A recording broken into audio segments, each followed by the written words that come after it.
Halo semuanya, perkenalkan nama saya Christine Rosalinda L. Tobing, NPM 19080281. Pada kesempatan kali ini, saya akan menyampaikan hasil praktikum saya pada acara 2 praktikum fisiologi tumbuhan untuk mengetahui perkembangan pertumbuhan kacang hijau dan perhitungan luas permukaan daun.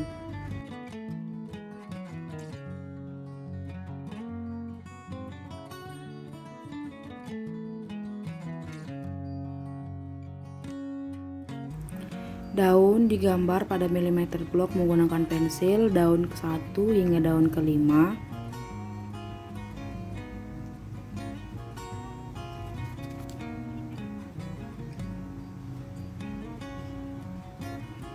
Selanjutnya dihitung luas permukaannya,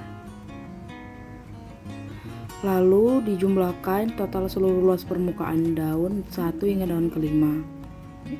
Selanjutnya digambar kurva sigmoid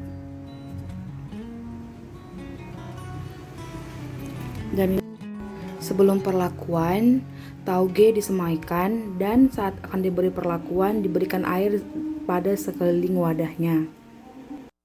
Ini bahan dan alat yang digunakan. Ini dia kecambahnya, dibuat dengan 3 perlakuan. Kita tunggu selama 3 hari dan ini hasilnya.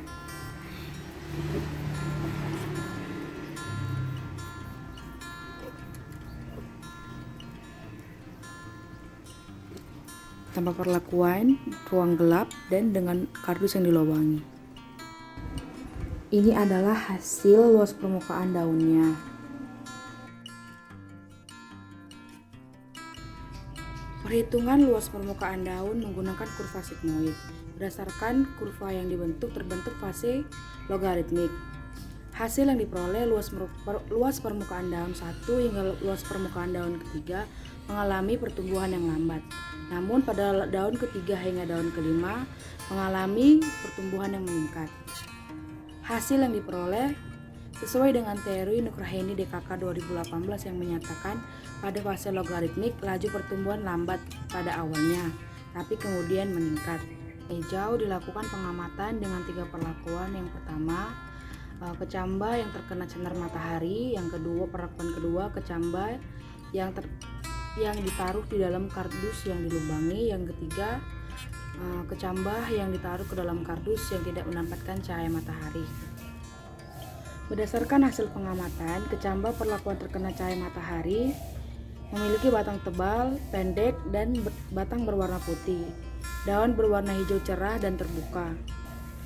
Kecambah dengan perlakuan kardus yang dilubangi, hasil pengamatan yang diperoleh, batang berukuran sedang, berwarna putih, bagian pangkal kecoklatan dengan tinggi yang lumayan sedang, daun berwarna hijau dan tertutup.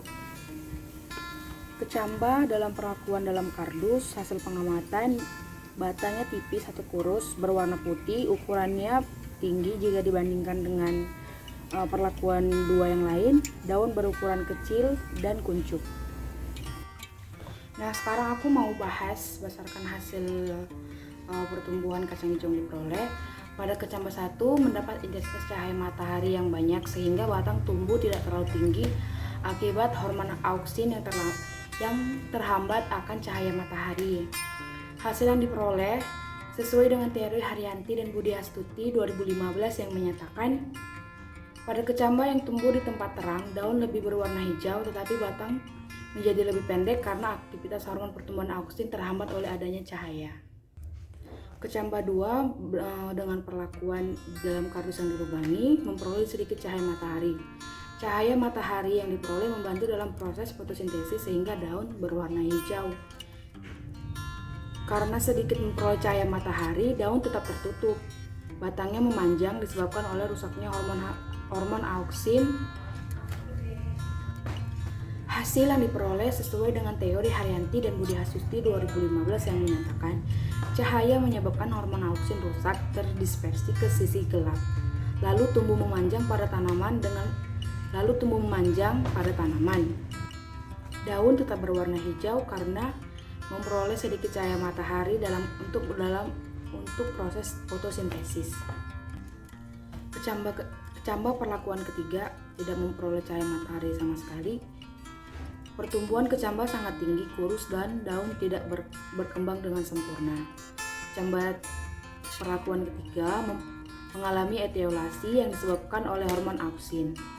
Hasil yang diperoleh sesuai dengan teori Haryanti dan Budi Astuti 2015 yang menyatakan kecambah yang tumbuh di tempat gelap akan mengalami etiolasi atau kecambah akan dapat pucat, lemah karena produksi klorofil terhambat oleh kurangnya cahaya matahari. Menurut Buntoro DKK 2014, etiolasi dipengaruhi oleh hormon yang ada di dalam tanaman, yaitu hormon auksin. Di tempat rendah cahaya, auksin akan memacu pertumbuhan batang lebih tinggi, namun tanaman menjadi lebih lemah, batang tidak kokoh, daun kecil, dan tumbuhan tampak pucat.